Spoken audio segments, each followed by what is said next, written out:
Okay, good point. Thank you. Okay, thank you. Yes?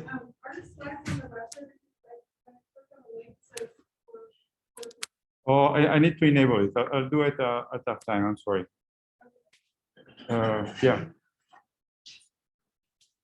Yeah, so I'll share the slides in a minute. So the function has to do with the data, doing data-driven charts, and it has to do with all the elements, the graphical elements that you put in the chart that have to do with the data. The aesthetic is everything else. So we're going to see what people suggest in terms of balancing those two. And the second part, we're going to go back and take a second look at the data join.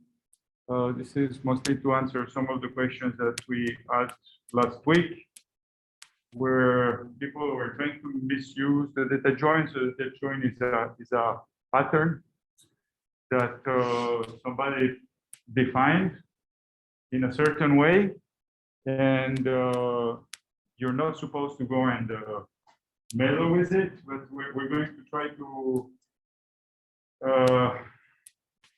see what happens if you actually go and do that. Okay, so that is useful, not too much. I mean, yeah, it's not useful at all if you want to just use D3 to create graphics, because if you break the pattern, then the graphic is not going to be generated correctly. But it's important to do once, so that if you see the error that comes out of it, maybe you'll recognize it and you'll be able to fix it more quickly. And we'll finish up with loading the data. For the moment, we have data in pages. We're going to load that in various formats using D3 data functionality for that. Okay, so this is the infographic, just for a reminder that we saw last time. So it's an example of a static infographic. The question is what you as a designer need to think of when you're putting it together. So the first thing is to lay out what is the information that you want to communicate, and then understand a number of things about the user. What are his capabilities? That means, is he able to differentiate colors, for instance? Or is he able to read fine print? Understand the topic. What is it that he knows about the topic that you can rely on? Because if you don't explain it and the end user doesn't know it, then the graphic is useless. So maybe you need to complement with other graphics. You have a number of ways of doing that, but that's something that you need to take into account. And finally, the context and the display size. So the context, I think we discussed this already in week 2. The context is what is it that the user is doing? Is he driving, or is he sitting on a desk with a large screen display, or is he using his mobile phone? So all that takes into account what is the size of the graphic that you need to display and how complex the information that you can put in. So the journalists, when they create this kind of nice and appealing graphic, they use some type of recipe that they come up with. So this is not science, this is heuristic.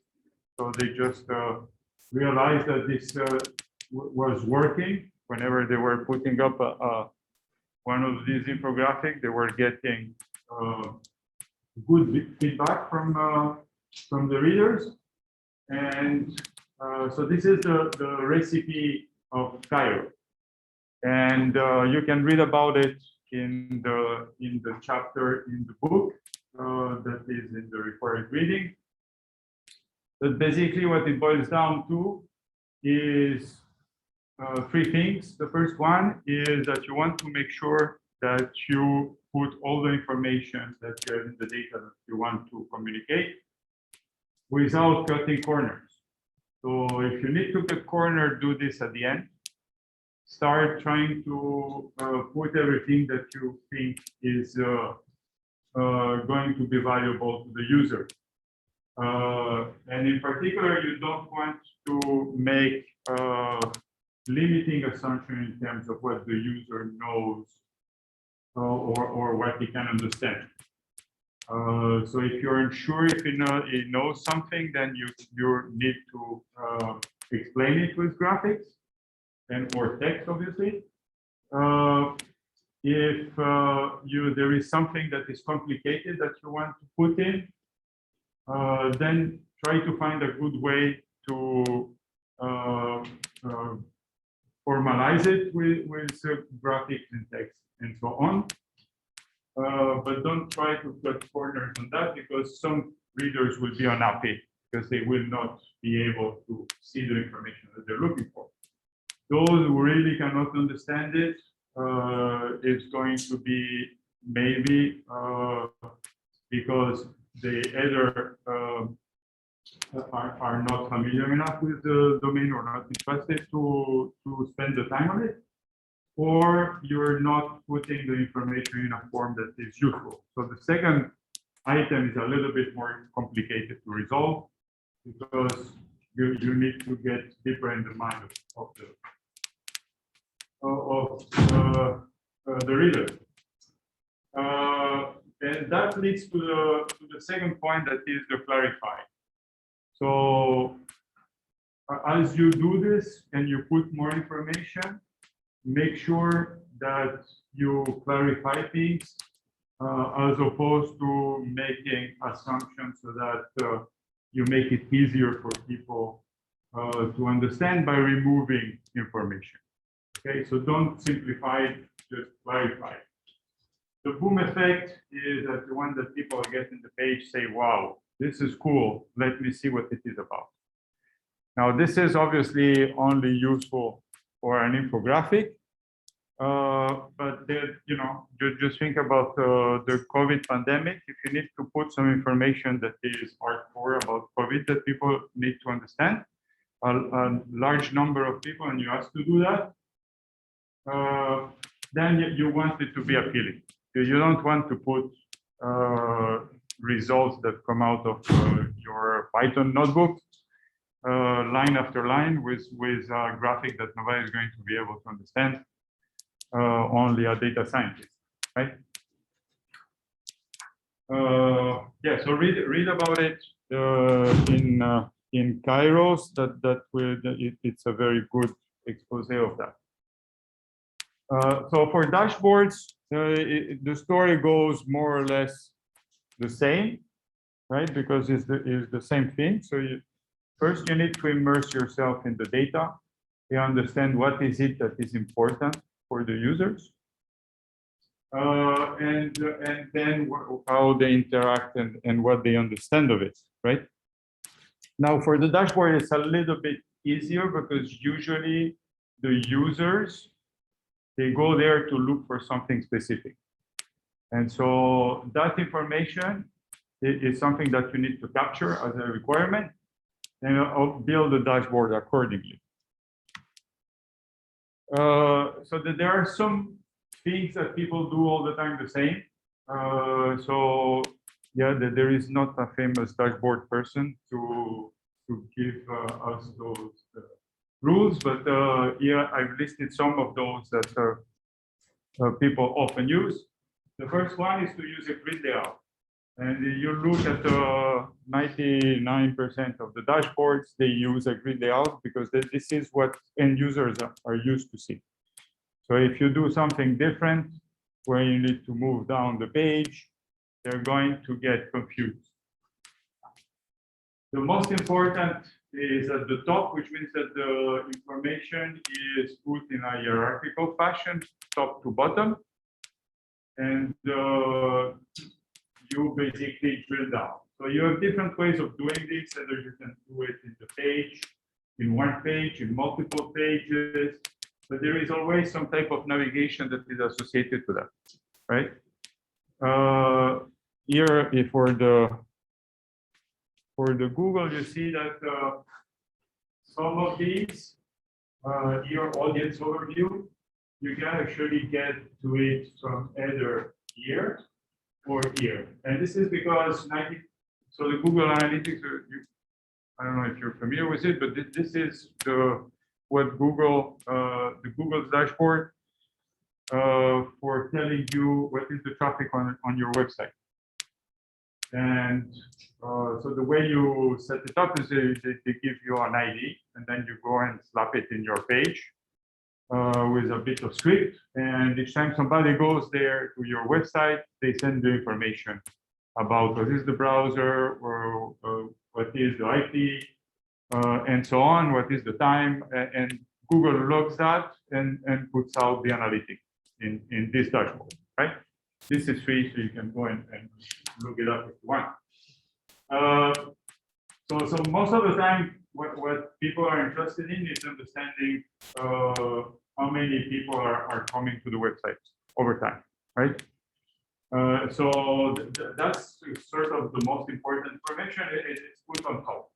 You see that the things that are there are at a different level of resolution, but those are things that people want to know, right? How many users, how many sessions. So sessions, if I go to the website, I initiate a session. If I log out and go again, I create another session, right? The bounce rate, this is about how long are they staying, and you just go out very quickly, and the session duration, how much do they stay in average, okay? So just by looking at those numbers, those are called big numbers.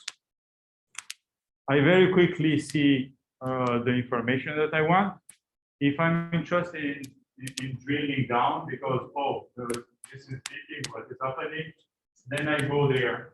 And so I drill down and I can see more detail, right? For instance, which pages are they landing, and how much are they staying per page, right? So maybe there is something that is, the page where they land is not attractive, so you may want to go and update it. So here to explain a little bit how they implemented this idea of hierarchical drill down, right? So both with the menus and with this panel.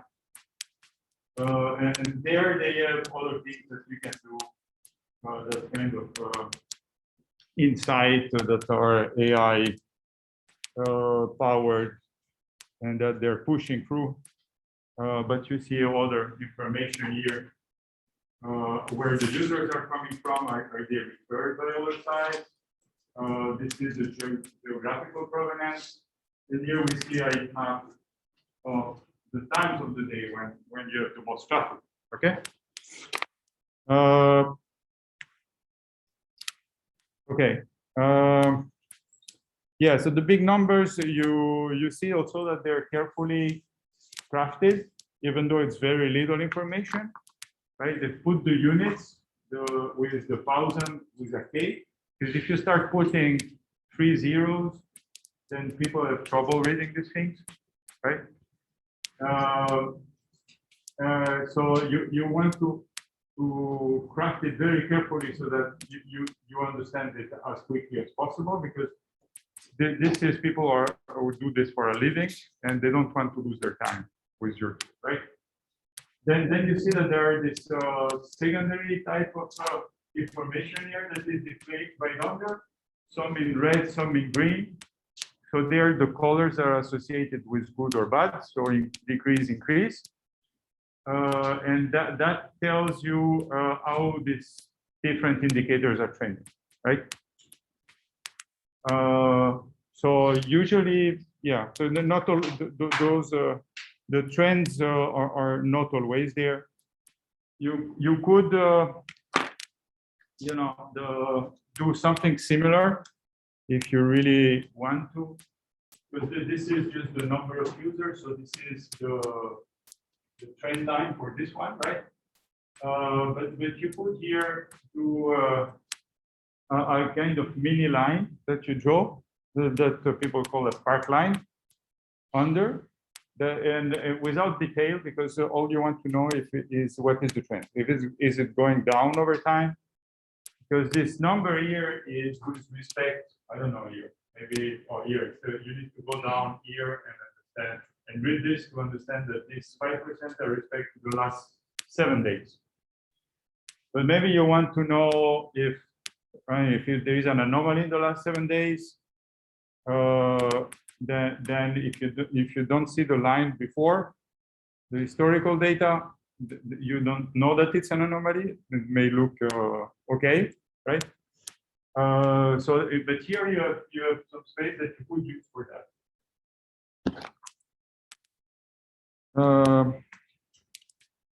All right, so those are the annotation and labeling of the big numbers. This item that I was discussing. Simplify, I think I touched on it, right? You don't want people to lose time here. They need to be able to understand this stuff very quickly. So you need to be very careful with that. Optimize the visual queries. This we're going to talk later about it. So this is the visual queries are basically the user who is looking at this, and then he formulates a query in his mind that he needs to resolve visually. So typically, I see that the 5% are going 5% the decrease in the number of users. Is that how long this has been going on? Or just the question that I was asking before, what are these 5% referring to? Is that the 7 weeks, the 7 days? So how do I resolve this? So to resolve it, I need to go and look up in the display and find that there is a bit of information there that says the last 7 days for this curve. So I'm going to associate it to that, right? So I would say that here it's okay for a dashboard because people are going to get used to this. So they're going to search it once and then they know it. If you do an infographic, it's a little bit more complicated because you're right, you don't, people may not have the patience to go and look at the 7 days. You may want to put this as a title maybe. So people don't need to think about those when they try to get the information. Yeah, so these are our user capabilities. You use safe fonts. I don't know if you do a dashboard for a medical application and this is patient facing, then the CDC has guideline or what is the size of the font that you need to use, because a certain part of the population cannot read small fonts, right? So you need to be careful with that, and they need also to be web safe, because sometimes if you use some weird font and it's not available, then the browser will change it. So you need to be a little bit careful with that. Color consistency. So you see here in this graphic that the colors are consistent. And here I think it's mostly aesthetic. I mean, they told this shade of blue. This one is just for aesthetic. These, you know, they're using the patterns to differentiate the different curves. Here it's used as a stacked bar chart here for the different categories, and here also. So it's the same way. So here it's a color map that is telling you what is the count.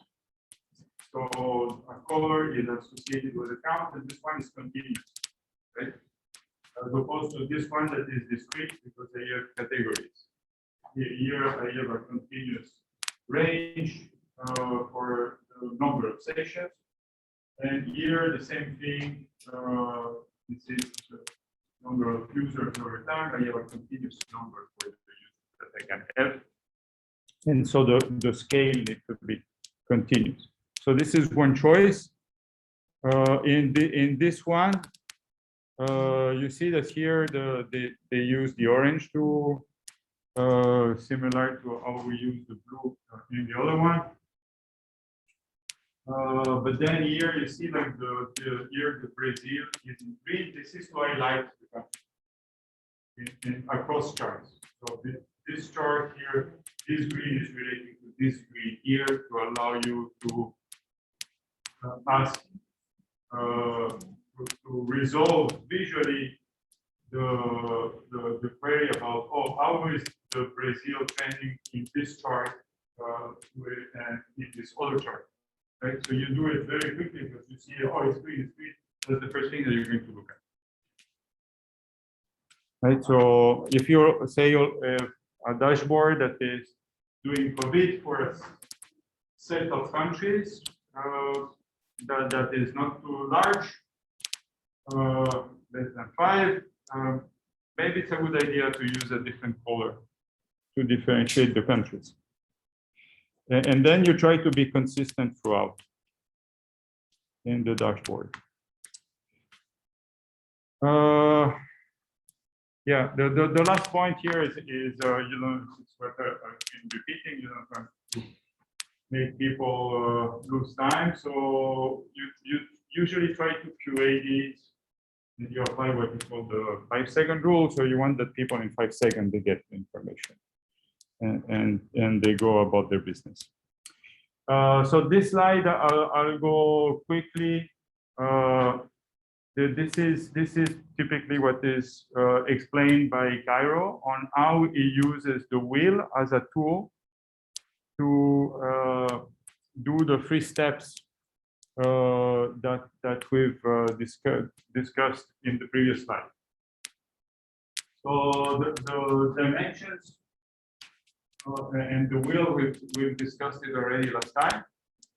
And so the way it works this out is that when it looks for seek depth, it's going to look at what are the dimensions that allow you to think in terms of how about the amount of information that you can put in the graphic that is data related, right? And so those dimensions here are multidimensionality and density. So you put more charts and different types of charts, basically, right? And that's the tool that you have at your disposal, right? And here, this is what he discusses in his piece in the chapter in the book, and I put. Yeah, I don't know why we see the mute there. I colored it with what applies to an infographic, what applies to a dashboard, and what applies to both. Okay, so if you want, we can go and look at it, but I think it's more convenient if you go and read it. Because it does a good job at giving you a concrete example. Yeah, I mean, here I can give you the rules, but it's difficult to without a concrete example to explain it. But yeah, I'll do it for the first one, and hopefully you can just use it to well, a tool that helps you memorize a little bit the process. So first, you want to understand where your graphic stands. So in each dimension,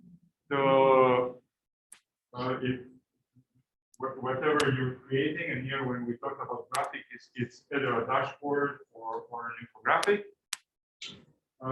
In Cairo's mind, this is really only the infographic, so keep that in mind. So in each dimension, the graphic may be more or less dense depending on the areas, right? So if you think about our first example, there are some areas that have a lot of graphics, graphs, sorry, and others that have less graphs, more text, and so they're probably more dense or less dense in information. That depends, right? And so you're not just at a point. Your graphic is on a range, right? And so, and you cannot say, give a number to that. You need to get a feel for it. So the journalist has experience and he has a sort of grading scheme in his mind. What you can do is try to emulate that with the experience that you have. And you're going to say, okay, I think that, you know, in this area, there is a lot of information. It's really very close to the maximum density that I can put in the graphic. And there is another area that that is some way halfway in between. And so you would say that you go from here almost all the way to the top of the density axis. Okay, and that's what you feel your graphic is doing. Yeah, and so you do this for all the dimensions, and you end up with a pattern of area that your graphic covers. And that's what is discussed here, where it says where it stands. But for this, you only look at these two dimensions. And then it says, what I try to do usually is that at least I try to move it by 10% towards the density multidimensionality that is the more complex and different. Okay, because my first shot usually is not that great in terms of the amount of information that is there. So I try to add 10%. Maybe for you, it's going to be 20%, right? So you need to develop a feel for it, but that's a little bit what it does. Then you start organizing it in layers. So this is not unlike the dashboard. And the idea is the more complex information you put in there, the harder it's going to be for people to get. So you need to organize it. And you need to understand, you remember in the first presentation, we had the story told by Hans Rosling about the countries in the world and how people get more wealthy over time and healthy. So for graphics, you always need to have an idea of story. What is the story that you want to tell? So once you get the story, you can organize based on the story as layers, right? Yeah, and starting with the most important things first, not unlike the dashboard. And that's why I put it in green, because this applies to both. Include inner layers as necessary based on story and focus. So those inner layers, you can think of them as being implemented as sub-pages that you can go to, or that can be just in the main graphic, static infographic, as informational boxes that are placed in there. So you have different ways of doing that. But basically, the idea is that you add information where it's needed to help focus on a particular aspect of the story. And then, yeah, structure the layers in logical form. Okay. Yeah, so these are the dashboard recommendations.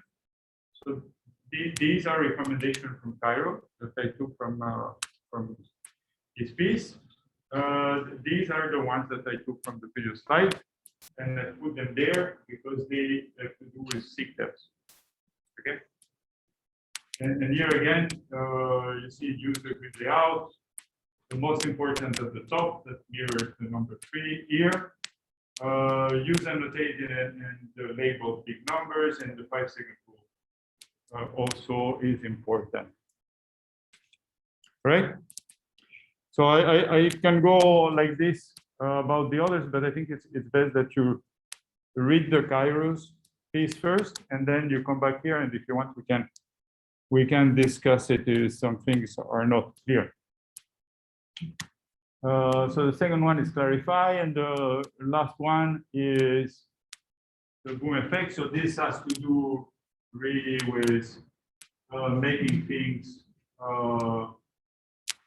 appealing. So you have one way that is to decorate, right?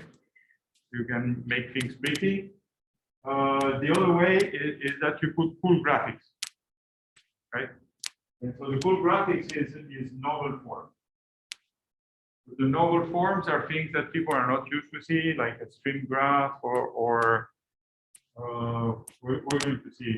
We've seen examples.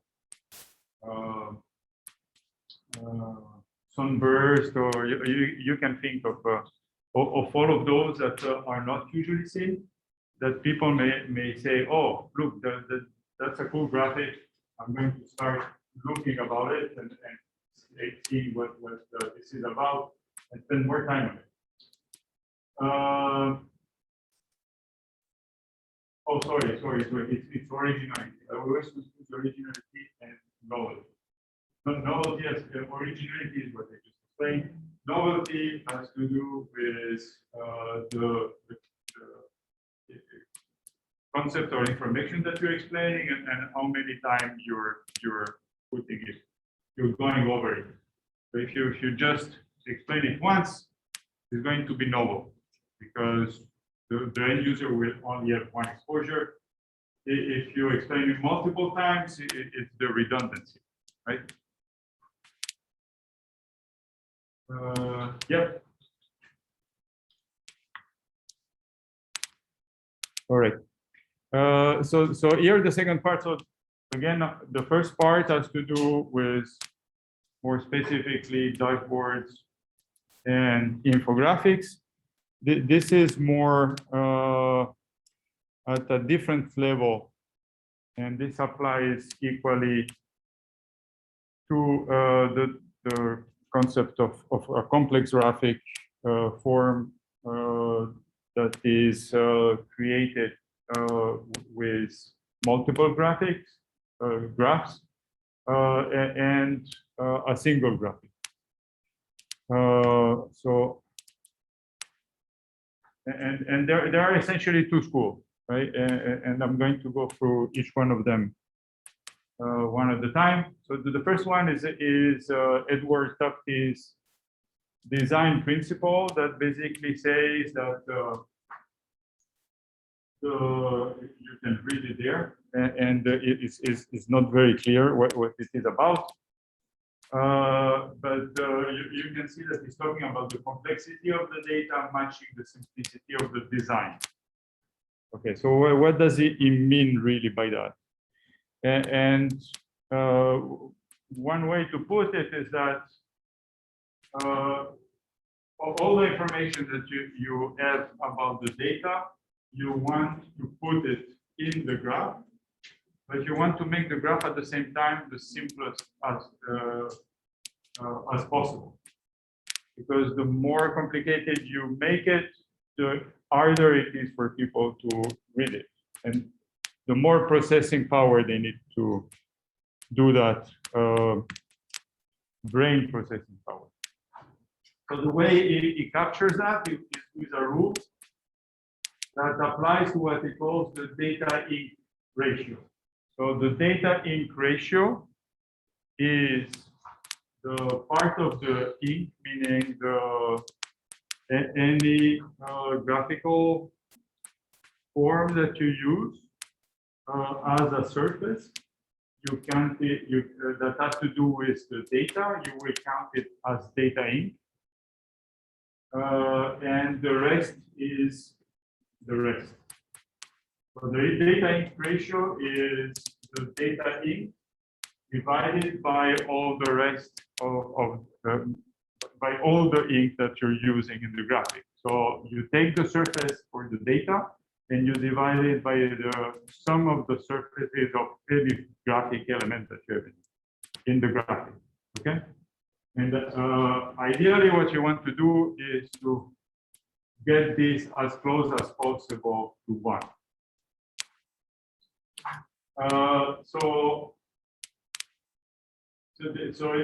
This is exactly the same as saying that it's the proportion of the graphic ink devoted to non-redundant display of data. Non-redundant in the sense that if I use ink for the same information multiple times, because say I have two graphics that explain the same thing, then there is ink that is wasted because it's data ink, but I'm doing it twice. So the second time it's not good. So you want to cut it out. This non-redundant display of data information is important. So typically, if you have, you will see this in some of the examples, but if you have axes and you don't need some of the values, so then you should omit the label on the axis. Okay. And it's also equal to 1 minus the proportion of the graphic that can be erased without loss of data information. Okay, so anything that you can remove that takes you closer to 1 is good. So the principles that are behind that are above all else, show the data. Maximize the data ink ratio, erase non-data ink, erase redundant data ink, and revise and delete. So basically, it's all about the same. It's make sure that your data ink ratio is 1 or as close as possible to 1, and iterate until you can get that result. Correct? And here is just the details that are in the formula of the data ink that we've seen before. So what is if you take that philosophy, this is the type of graphic that you end up with. So let's see, what is it? What is it that is strange here?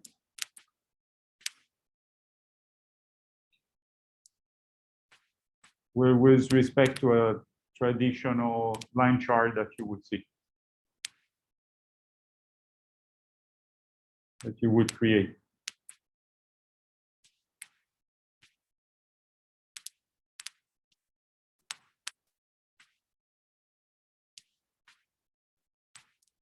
Do we have a title? No. Do we have axes? No. Do we have axis labels? No. Do we have grid lines? No. So all those are redundant or not useful, not data related. So here the important piece and the only thing that this graphic is meant to say is that during this period, most of the data points are within 5%. The 5% range, and this data has to do with this. Here is the title. You didn't put it up there, you put it up here, because without this, you need the context to understand it. Do I need the line for the axis? No, I just want you to see this, okay? So you could say, okay, you could even get rid of the years here, but the years correspond to each one of the data points. This one, it would match data points, but that would not be linear here, and it refers to the linearity, especially that you see that this doesn't go to 0. And the reason this doesn't go to 0 is why this number is there, it's 5%. If you don't know that this goes to 0, then it's leading, right? Because you don't have the information to know that how big this is, right? If it was going to 0, you would have you could compute it based on these two numbers. Yeah. So these are other minimalistic bar charts with error bars and outliers. So some of these, if you get to see when you do box plots, you actually use those for the outliers. Sometimes either a dot or a star. And you see that here the stream simplification would just use a line. That is similar to what you would do with a lollipop chart, right? Because what's the point of doing this whole 3 lines here to outline a rectangle when it's not really needed? And then the axis, but these are staggered bar charts. And you see that here you actually kept the part of the axis that links 2 of the bar charts. So that's extreme. You might say, okay, people are not used to this stuff and they're going to get confused. But the point here is to minimize the ink so that people just visually see what is about the data, and the rest they can forget about it. So this is another example that is similar to the line chart. So here it's with bars. So with bars, it's he wanted to give you a feel of how the bars compare. So he kind of did a delete here in Tesla speak, I guess, of the grid lines. So the grid lines are not there, right? So they're not plotted. So, but I want the grid lines. But by not plotting, I win on the data ink ratio because I'm not plotting them, but they're visible. Okay, so it's the removing ink you can actually use to put more information in.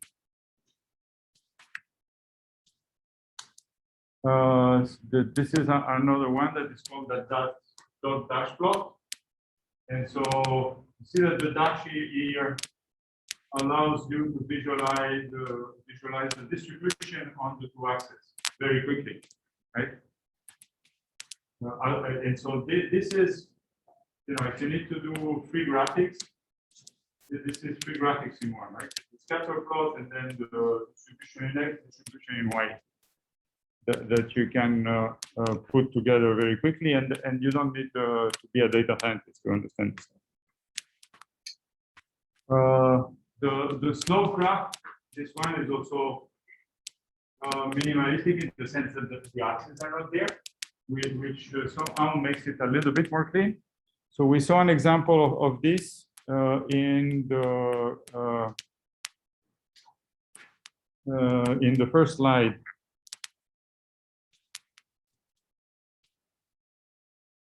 Okay, I didn't name my slide, so this is 16.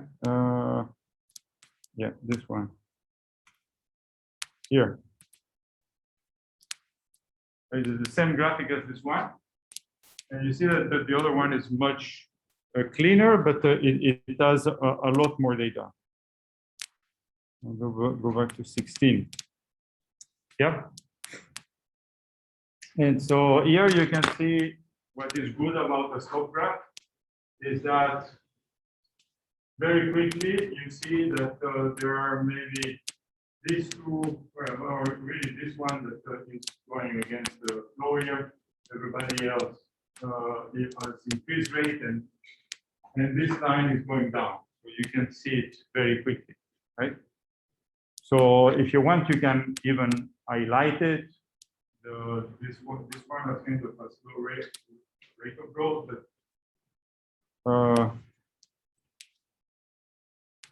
that's what it is good for. Here is a 1D scatter plot example also that is good for seeing a little bit the distribution, and they're dealing with the overplotting by using transparency, which you can do also with dots, obviously. This is an example of a spark line that I was talking about earlier. So here the idea is that you may want to highlight some data points. Like this seems to be a maximum here, give a number, and now you make these interactive where you have 1 line and then you scroll around the graphic. It allows you to read the values. Yeah, this is the lowest number, I guess, that is down here. And this is the same, just with kind of squiggly lines with steps, right? So, and that's what you could use, for instance, alongside the big numbers if you want to show the trend. Because here they just really are good for that.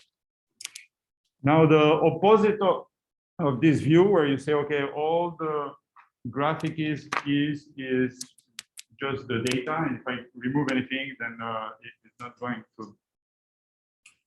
to be usable, is something that Edward Tufte ended up recognizing as something that is important, as opposed to what he termed as chart junk. That is, to him, anything else that people do where they try to make things nice, but they're not doing anything that is useful for showing the data.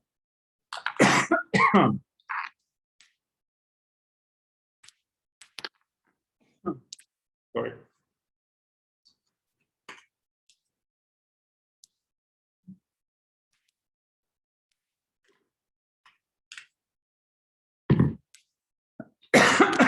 And this is the graphic that Edward Tufte pointed to. I'm sorry. In that criticism, that is a chart by Nigel Holmes that, as you can see, has a majority of ink that is used for just decoration. Right? Now you can argue that it is not done in a mindless way. The grid lines here that are parts of the graphic are actually useful because they allow you to read the data. And here you see that even here the axis is not there, and it's could be interpreted as a minimalistic part. So he called it chart junk, but really is a lot of decoration. But the data are also there prominent. So here, for instance, the plot and what the artist here wants you to understand is that there is this peak that is happening in this data, right?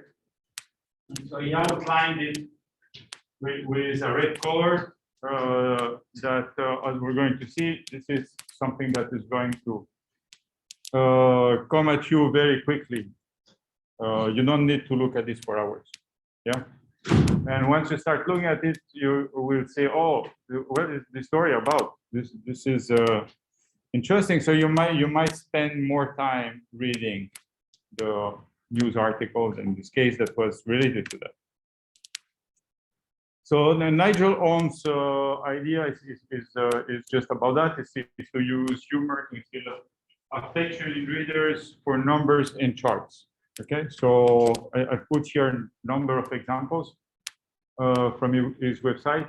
He keeps changing them, so you can go and look at those if you want. There are plenty. And you see they're very carefully crafted here. The trees is something that people are familiar with, so that they can relate to how tall the trees are. This is a stacked bar chart, yeah, the only thing is that you have the big pattern there, but it's very similar, and then the plane on top to what you would expect. Yeah, here a little bit of the things seems to be floating, but that is another stack here, right? And this is I guess the total. Yeah, that's the total number that is there. So they're crafted with intention. So this is something from Just a random website that I was looking for something as an example of how you would say use SVG to do bar charts. And so here I don't say that this is a good example of infographic, but this is something that you can do very easily.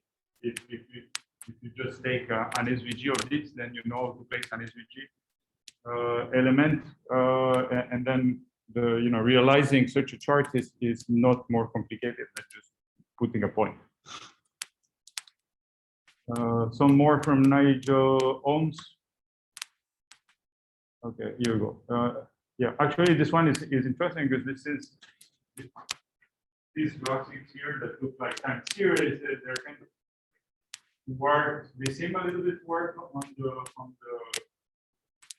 bubble here, but I'm not sure if they actually are. They might just be on a linear scale, and no, they actually work because you see the lines between. So this has been projected on this sort of ellipsoid. All right. Yeah, and yeah, and that's something that that you should be able to do as well. So people have looked a little bit what are the pro and cons of the two approaches. And in particular, there is this paper from 2010 that has compared the Ohms version. These are the same data to it's called standard, but it is the Tufte way of doing things. It's not completely the Tufte, because the Tufte way would not be the outline, but it's as close as it gets. And they did that obviously by asking people what they take from those charts, what they remember, and so on.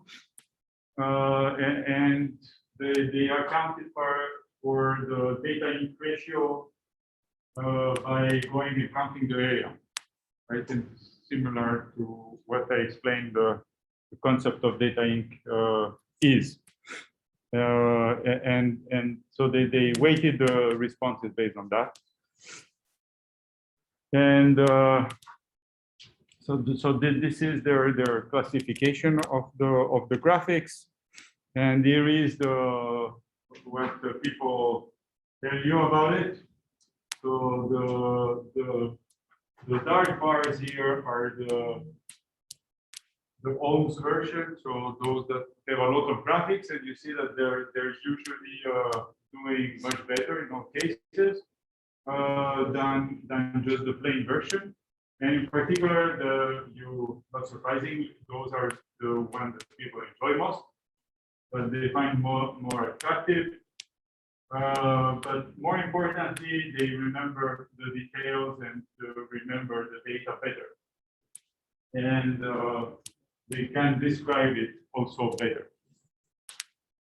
Okay, so there are some advantages, as I was giving the example. If you need to put some hardcore COVID data on some infographic that people need to get, that you produce by analysis, either for letting people make decisions, and that you want them to remember and understand. So it might be interesting to think about putting some decoration on it.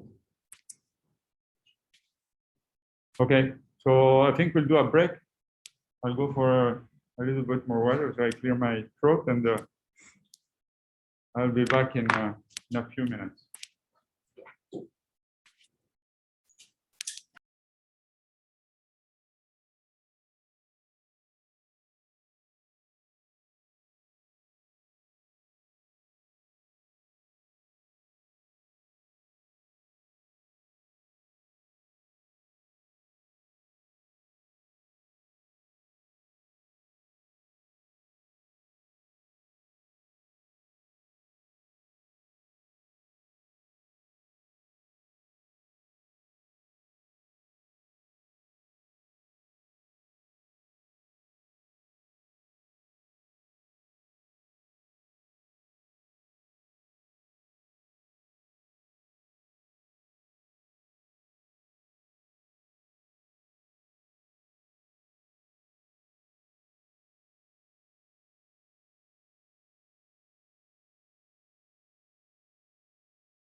Okay.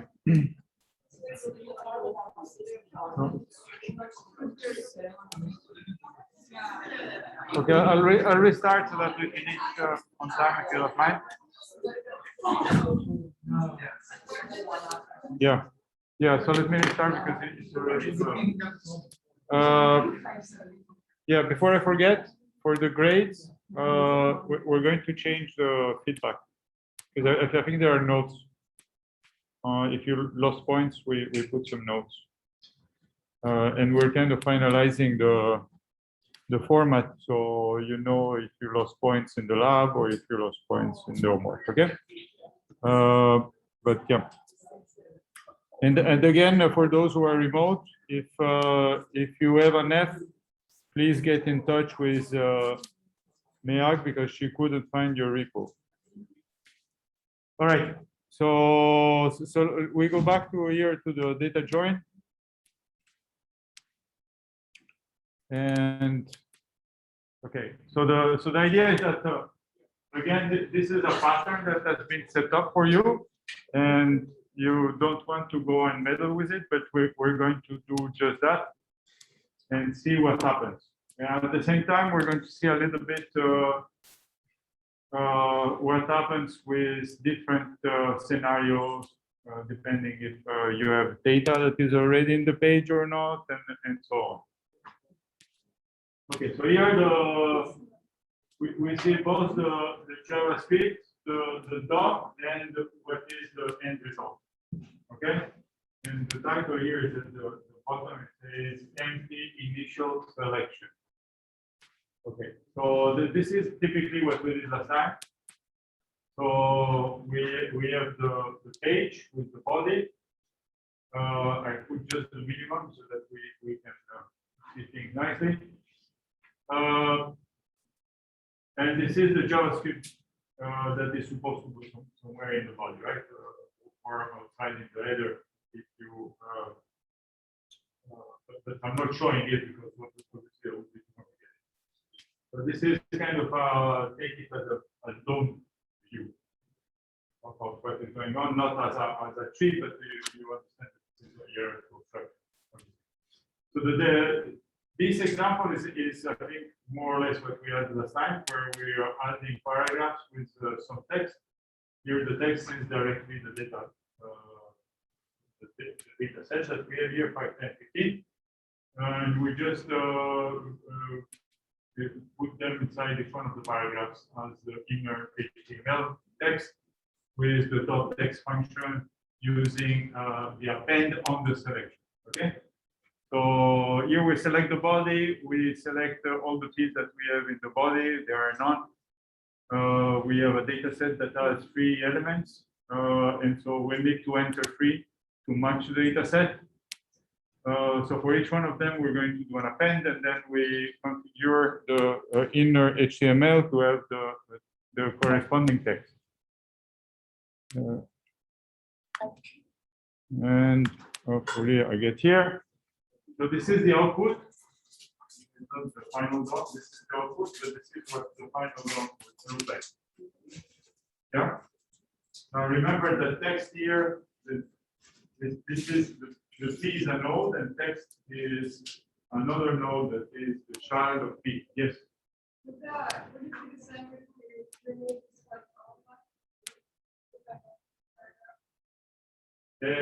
I don't hear you, but that's what we're going to do. We're going to try different things. So yeah, so wait for the next slide, and if we don't cover it, then we'll go over it. Okay, so this I think we everybody understands it. Okay, so here we do empty initial selection without a parent. So here I just comment out the selecting the body. Yeah, and so let's see, the rest stays exactly the same. So we just do a select all paragraphs. There are paragraphs. So we have 3 data points in the data set. For each one, we're going to append a paragraph and the text. So the question is, what do we see in the page?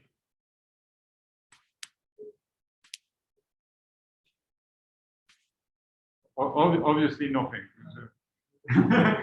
Otherwise, it would be confusing. So you remember, for us to see things, it must be in the body, right? So here we're not selecting the body, so we're appending. The appending is going to happen, but probably not in the body. And so, right? They're appended here. So why they're appended here, not before the body?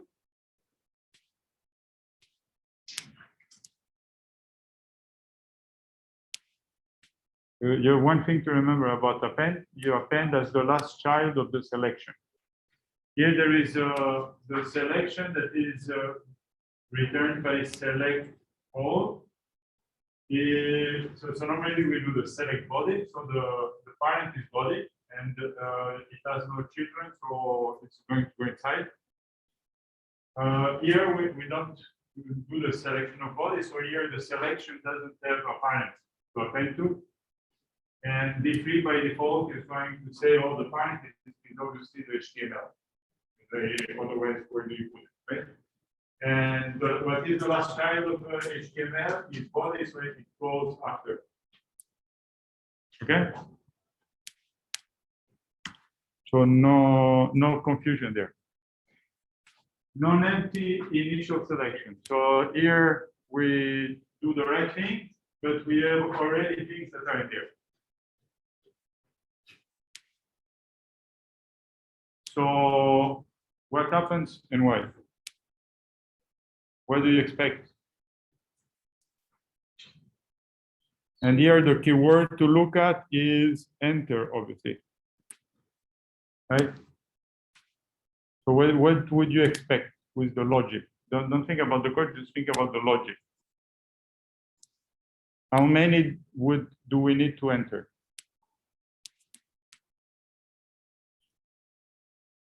Just one, right? Okay, so at most we would expect to see one paragraph. And that is correct. And now we see the last one. The question is, could we have predicted that? Yes, we could, because it's a counting argument, right? So I'm going to go through it again. So we select the body, we select all the paragraphs. How many do we have? We have 2. How many data points? 3. So how many need to enter? 1. Okay. And then you remember that this function here, when we do the append, it's sequential for each data point. And the text is going to configure with 5, 10, 15. So 5 and 10, they're already there because they're discounted. So obviously we're going to get a 15 out of it. Yeah. So the selection is compared with the data set, and you only add what is missing in the text. So you need to think of it as arrays. I don't know if this is working. So this is the data.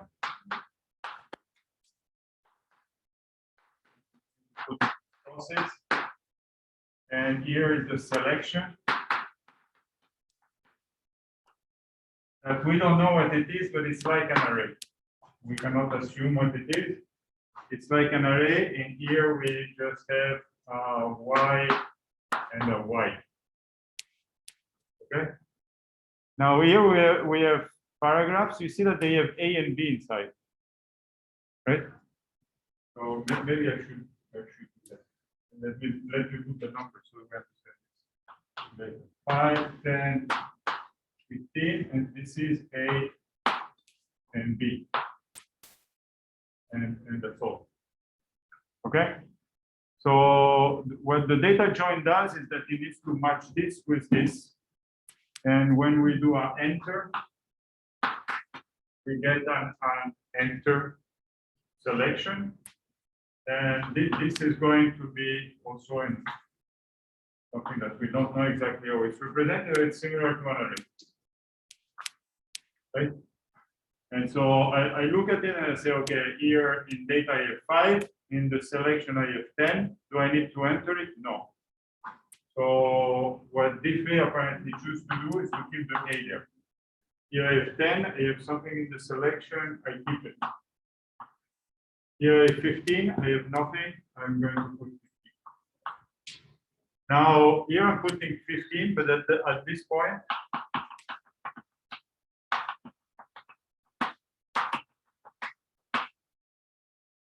these don't exist. Right? So these are just the elements that need to enter. Right? So this one, it doesn't need to enter. So this is a no. This is a no. And this is a yes. This one needs to enter. Right? So my enter selection really is just this. An empty box that is there. That is in the first position if you want. And then when we do the append, somehow we keep track of these. That's why we end up with just the 15 in there. Okay, and that's why it's difficult to say what this selection objects that are returned by these different functions are, because they need to keep track of all that complexity. So here, really, in your mind, when you see this, you do the counting argument, and you need to remember that if things are already there, diffy just if in the enter will not take them into account. Okay, but they are counted when you ask for the data. So the loop here is really goes through the data set. And it's only executed for things that are in the enter selection. Yeah, a little bit complicated, but hopefully that helps. Okay, so here we do non-empty initial selection, but no parent. Okay. So how do we know that there is no parent? Because we have a select here. So you see, I put b3.select all. What happens here? So you try to find all the data in the HTML. Yeah, so you understand that doing this. So look at this code. Right, so here we're using the chaining. Yeah. So what is returned by d3.select body is the selection that has the body selected, right? One element. And this is what is passed to select all. So I'm selecting on the body. Yeah. When I do here d3.select all again, I'm restarting all over again. So this line here is useless. So it's exactly the same thing as before. Example -2, and then the rest is example -1, right? It's just the story with the ANB, right? So now we're going to add 1, that is the 15, but we're not going to see it because it's not in the body. Because the body, we're not selecting. We're starting from scratch here. So the selection doesn't know what is the parent. We get this, or it's confusing? Sorry? Just one, not all three, because HTML does not contain any. What is it? Why only one? Why is only 15 that has not 5%? For 5, so this is the previous example. The A and B is just the previous example. But you're not selecting the piece. Or you're selecting a piece. Select all is going to select all the pieces in here. We have 2. Regardless if you're selecting the body, select all starts at the top. The top is HTML, it looks down and says, oh, I have two fields that are here. It's exactly the same thing, except that when it selects these fields, the parent is not set. You're in the selection. So the first one is just there so that you say, my selection is on this element. And when I do the append, I'm going to append to the last child of the parent in the selection. Yeah, so think of this as this line attaches what is the parent. And then when you do the counting argument, and you see how many need to enter, and the append acts on the parent as the last child. So here the last child, because the parent is not set, it's going to be the HTML, and it comes out after the body. It's similar to the previous example. We get this? Okay. Now, here I'm showing this stuff, right? So the way to debug is not to look at the page. You see an anomaly in the page, you see that multiple problems may lead to the same result. The way to debug is that you need to go in the DevTools, and then you look at the DOM. And then you'll see that your paragraph is outside. If your paragraph is outside, you know that you're messed up with the parent. All right, this one I guess is even more complicated. We do the join, and you will select and append different elements. So here we're going to look for divs, and here we're going to append span.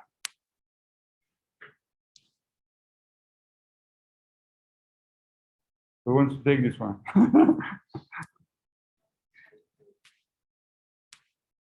So one at a time. One at a time. You want to go? No. No. So somebody dares to go? Just to go.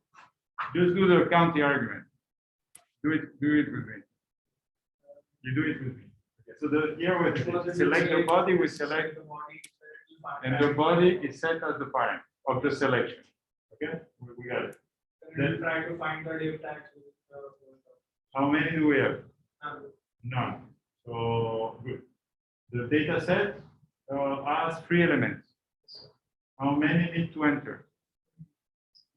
3, all of them. Exactly. Then for each one that enters, we are going to append the span. Yeah. So the span, unlike the paragraph, is in line. So we expect to see text one after the other. 5, 10, 15. We add the body, so we expect to see AB 5, 10, 15. Right? Yeah, that's it.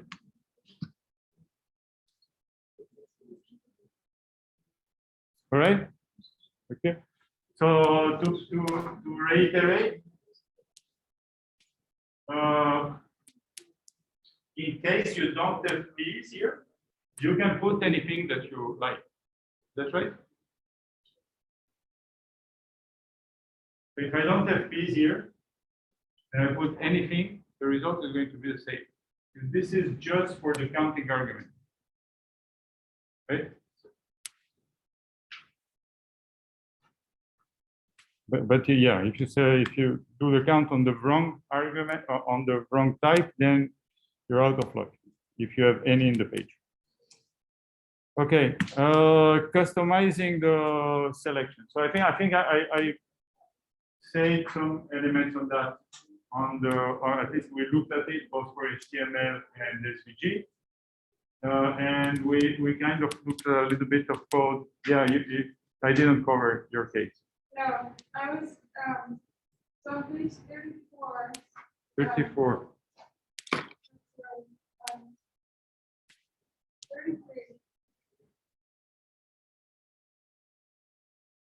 Yeah. If you do not have a select all line, Yes. will the same happen because If you don't have the select all, so if you don't have the select all, I don't know what happens, but for nothing good, because there you're really breaking the pattern. Oh, so you also have a select and then select all. So if you do, okay, if you select, so I mean, you can try to, no, nothing is good is going to happen, but so you do the select, and the selection contains the body, and that's it. Then you do the data set. It might work in the sense that it's going to say, okay, I only have the selection as one element. It is going to be post the parent and an empty selection. But I don't know. But in general, you should have select. Yeah, the pattern includes searching for what is in the page, telling what the data is, and saying what you want to happen. And what you want to happen here is that we're only looking at the enter. Okay. So again, these examples you don't need to learn them, but in case something odd happen, you want to know that you need to go and look with the inspector and have an idea based on what you see in the output there of what really happens, right? But the pattern is this: you don't want to reinvent it. It's always best to copy and paste. Okay. Okay, so this I think we saw them in the code last time. So if it's an attribute, you use ATTR. If it's style, you use the style function. If it's text, you use the text. This is for HTML. There is no text in SVG, so you only have the attribute and style. Is that right? I don't think it's right. I think it's an omission.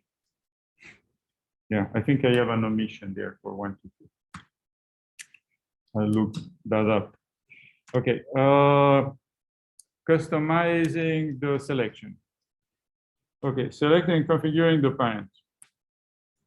So you have different ways to do this in the page, in practice.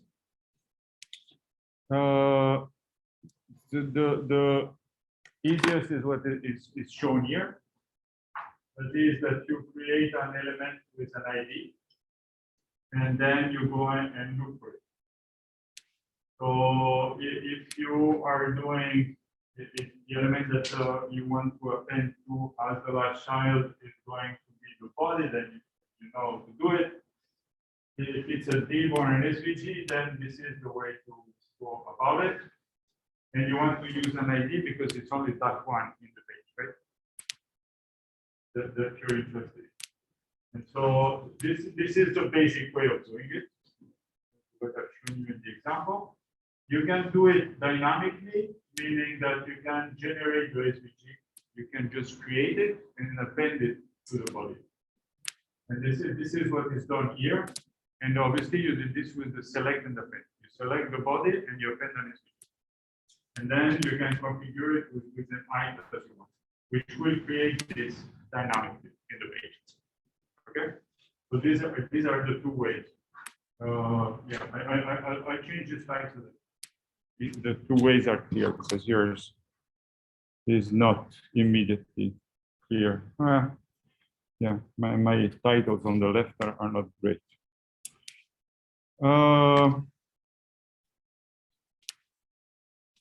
Okay, multiple elements per data point.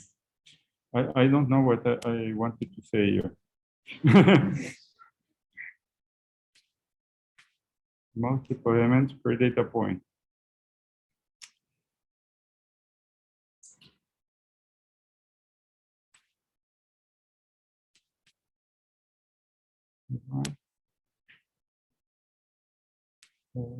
Okay. So I think that yeah. So this is how you do it. Oh, right. Okay. Oops, sorry. Okay.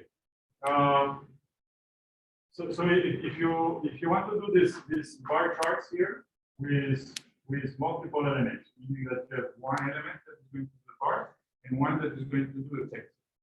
Then you need to do a data join with those things, right?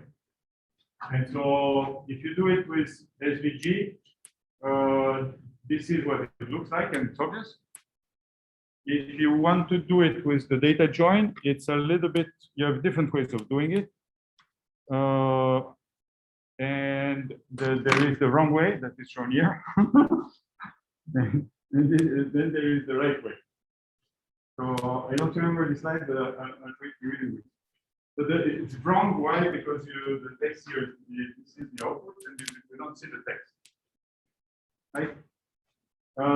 So I think it's directly related to the debugging that we've been doing. So here, how do you encode the different data points? So here we've decided to create them as objects with a name and a color and attributes for the bars, and that's good enough. And then we have the first way where we create an SVG with an ID and then select it. And then we start adding the rectangles. So this is the first data join. And what we say is that we select all the rectangles. We don't have any because we just created the SVG. And the SVG is empty, as you can see here. Right? There is nothing inside. We get the data set. We, again, don't be confused. Here, how many elements do we have in this data set? 3. They happen to be objects, but they're just 3. And then we call enter. The enter is going to tell us that we have 3 elements that need to enter if we want to realize the rectangles. Here I put a line to separate the code, but in JavaScript that doesn't matter. It's just still the chaining syntax goes on. And here we append the rectangle and configure it, which obviously works, as you can see here. Okay, so don't get confused by the math there, but they're just here that we're swapping the I because the 0 starts up left. So we're going to do it the hard way for this time, but then we see there is a trick to get rid of this. And then we say, oh, okay, now that we appended the rectangle, then we do the same for the text, and it doesn't work.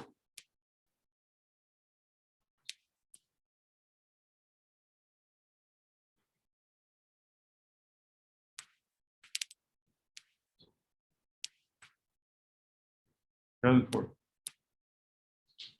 It doesn't work because as soon as we do the append, so here we're dealing with a selection, and as soon as we're dealing with this, we're dealing with the 3 empty selections that come out of here, and we set them up, and we create the elements that are the rectangles, and then they're done. We're done with it, right?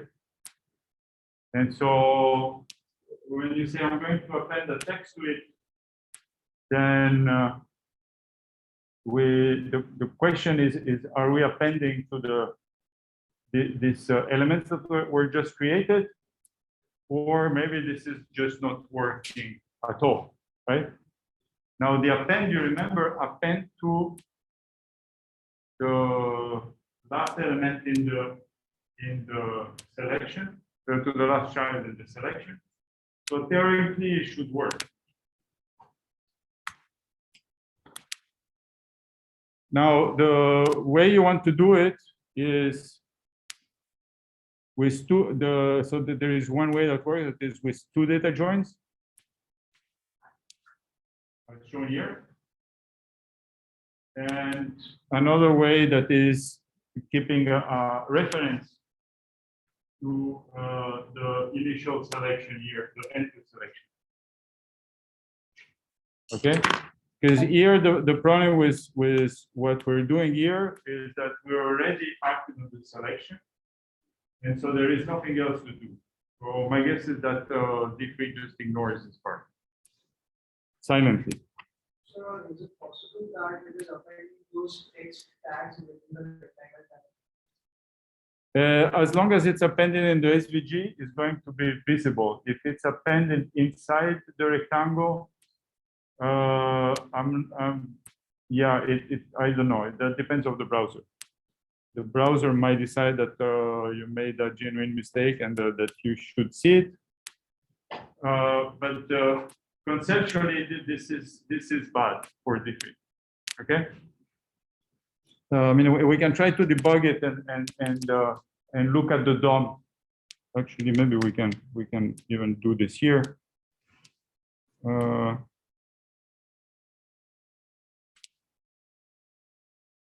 Okay, so this is the SVG. Okay, if I can open this thing. Okay, we have the rectangle. And that's it. Oh, you see the text is inside, you're right. You see it there? So here the browser decides, we've appended to something that is already existing. I'm going to do what you're asking me, but the SVG has no hierarchy. So here it's more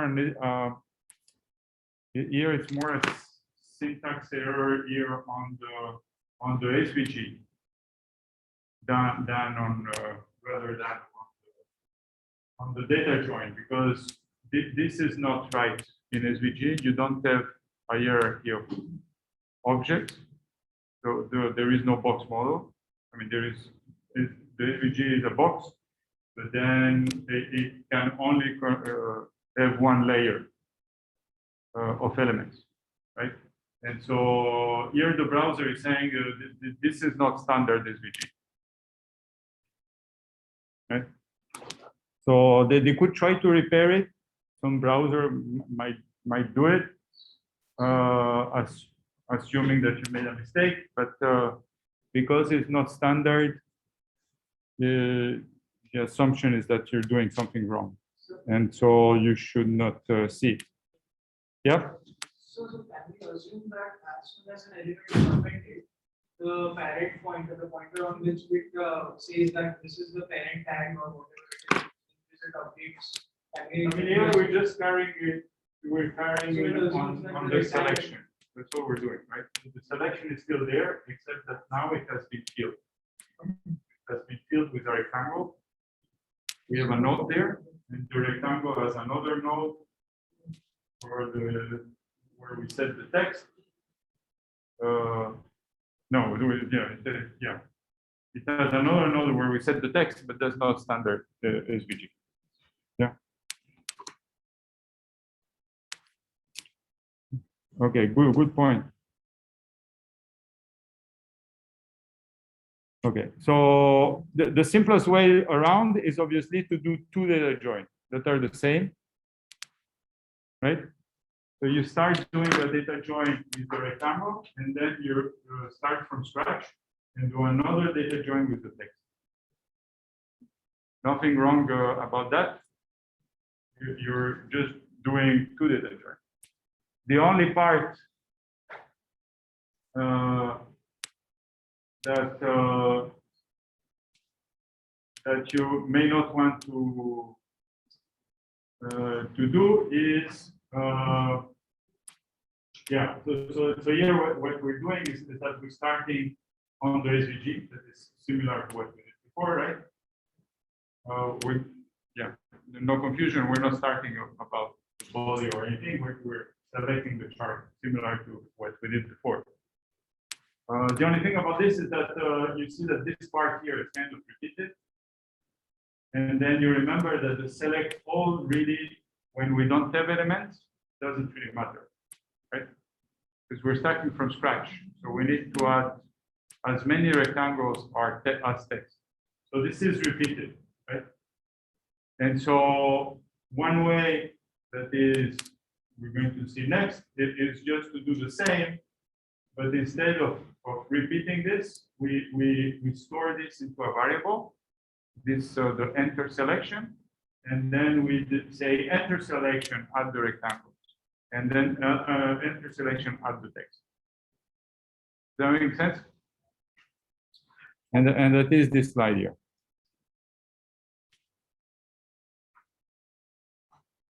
Yeah, so all I'm doing is taking the first part here and I say, okay, this is my enter selection. I know that I need to add 3. And then it's empty at this moment, but I don't care. I'm going to use the center selection into the append mechanism and enter selection and append the text. That seems a little bit similar to what we did first, but D3 handles it differently. This time it handles it correctly. Okay. Yeah, and the result is there. Again, these are coded in the page. So you can go and look at the source if you want and play around with the example. Yeah. Okay.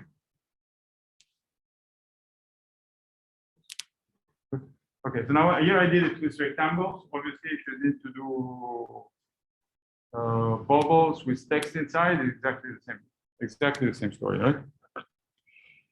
Okay, last few minutes here, loading data in the browser. So I think you saw most of the stuff. Just a word about how it works today and how D3 does. So two years ago, ES6, that is the ECMA standard, that is the standard for the JavaScript, came out, and then maybe 3 years, and they come up with these things that they call promises. So this is an example of how you create a promise that sets a timeout. So a promise is an asynchronous function. So you can create with another mechanism that's is the async await, but that's more complicated, and in this case is not what we end up using for loading data. So the promise is they basically run asynchronous code, and whenever they're done, they return some type of return value. That is predefined by a result function, or by a result function in a .then method. So if you need to get any data, you say, and you have a promise that is going to get you the data, you say promise, get me the data, and whenever it resolves, it means that it was able to get you the data, and this is going to say a remote site, and remote site returns a reply.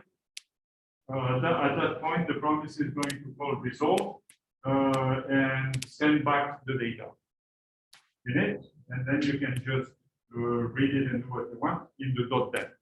Okay, so it's very simple. If there is an error, you can put a .catch after and see what the error is, and that the error is what gets created when the promise cannot act the handle, and the promise function calls the reject method, usually putting a new error in there. Okay. So long story short, the D3 has implemented a D3.csv, that is a promise. And so if you have a file that is on your website and that you're running along your index file where this code is, that is called cars.csv, then all you need to do is d3.csv file name .then, and this is a function that is going to get whatever is inside the data. Yeah? So the data is here, I'm showing it. It's a comma separated data file with you see the names here for the columns, and then the records. Yeah. Now, why would you like to use D3.csv rather than just a random CSV reader library? First, because it's integrated in D3, and second, because it does something good for you, is that it's going to return the data formatted as object where the column names are there for you to use as keys. Yeah.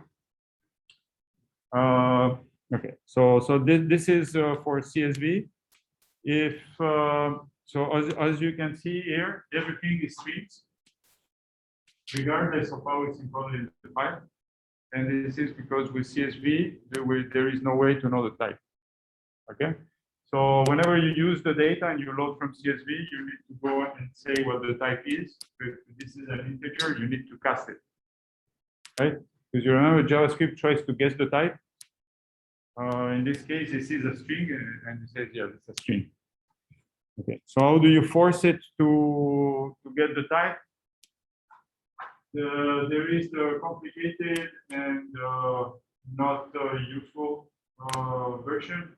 I always prefer this one. Supposedly, this is a little bit faster. No, sorry. Yeah, this is slower than the coercion version because here it really tries to guess the type based on what you pass on the string. Okay, and that's slow because I need to understand what your data is, and then I can maybe decide what it is. The coercion, you just try to do an operation on the data and make some assumption. And so, the operation that we're doing here is that we're just trying to do an addition with the string. And so the string is going to be casted to a number automatically without any type check. And so all you need to do is plus the string. So you just put a plus in front and you're done. Okay? I'll let you watch the video about why JavaScript is confusing with the duck typing on your own time.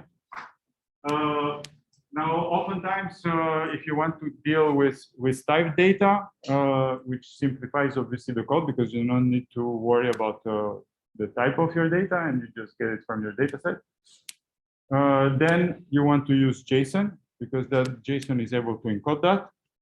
And you do exactly the same thing than with CSV. D3 has a .json method that allows you, that is a promise, that allows you to get the data in the same way. But this time you get the object with the type data, as you would expect from the JSON. Yeah, so very simple. Yeah, I think I'm done. So these are just some examples. What time is it? 54. Yeah, I'm past the time. So these are some examples of how you use them in practice. But we'll see this Monday. And or if you want to get started with homework. Good.